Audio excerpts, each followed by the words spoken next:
Hey everybody, Dave Sands with Food Origins Podcast. I'm out here with Derek Wilson, Crosso Meats. Yes. Finally out here, out in Idaho, right here on his property with the cows right behind us, hanging out.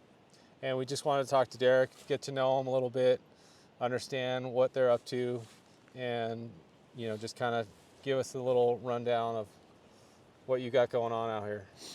Yeah, so I am the fifth generation on the Crosso Ranch here in central Idaho. And yeah, we raise cattle here, and about 4.5 years ago, we decided to take it direct to consumer. As a lot of people know, the beef industry is kind of owned by a couple companies, and we thought instead of being beholden to those people, why don't we just take our beef direct to all the people that are out there? And so, yeah, we've been building, growing, and kind of grinding along, doing that ever since. What do you want to tell the people about small farms and people that are doing producing meat on their own? Yeah, I mean, the biggest thing is support them, right? What most people don't understand is that the vast majority of farmers and ranchers now are getting old. I've seen different statistics. It's hard to know what's true, but the reality is that most of these people are getting old, and the kids behind them aren't wanting to do this. And it might not seem like a big deal right now, but in another 10, 20 years, when no one is farming or ranching in America, that's a pretty scary thing to know that basically all of our food will be coming from somewhere else.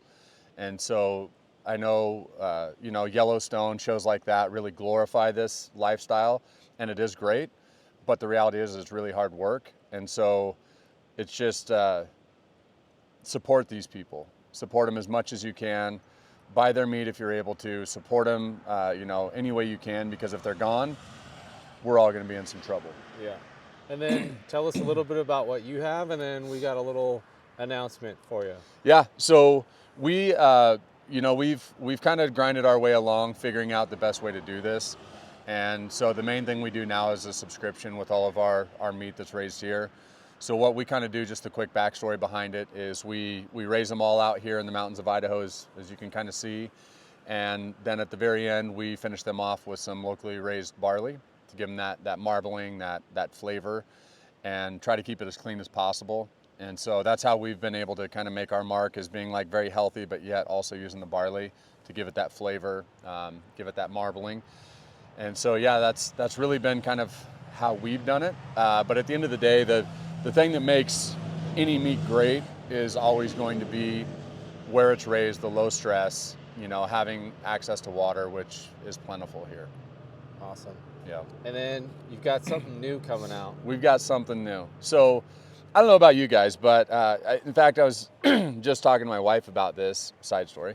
But like growing up, I remember my dad like being like 3 years old, 4 years old, I don't even know how old, like early memories, being down in the bottom of his pickup, like in the passenger seat, just sitting there with like beef sticks, just gnawing on jerky and stuff. Yeah. And so this has always been something near and dear to my heart, was what if we actually got to the point with our business to where we could take the money and invest it into getting like a shelf-stable beef stick and potentially get it on store shelves, get it out to people across the country. And so that's what we've done. It's taken us years to figure this thing out and actually get it all put together, but we finally now have our grit stick. So Awesome. we named it a grit stick because of the fact that when you live this type of lifestyle, it's going to require some grit. Yeah. And tell us a little bit about the grit. I know you have an awesome mindset, day to day, in and out. You deal with what I've seen is also, if you watch their social media, weather, conditions, health of the animals, dealing with whether it's mud, sleet, snow. Yeah. Tell us what that mindset is with having grit and dealing with the day-to-day operations of running a farm. Yeah, it's ranch. it's a lot, and obviously we have some great people here, but the thing that we want to call attention to is what I call kind of like the useful class.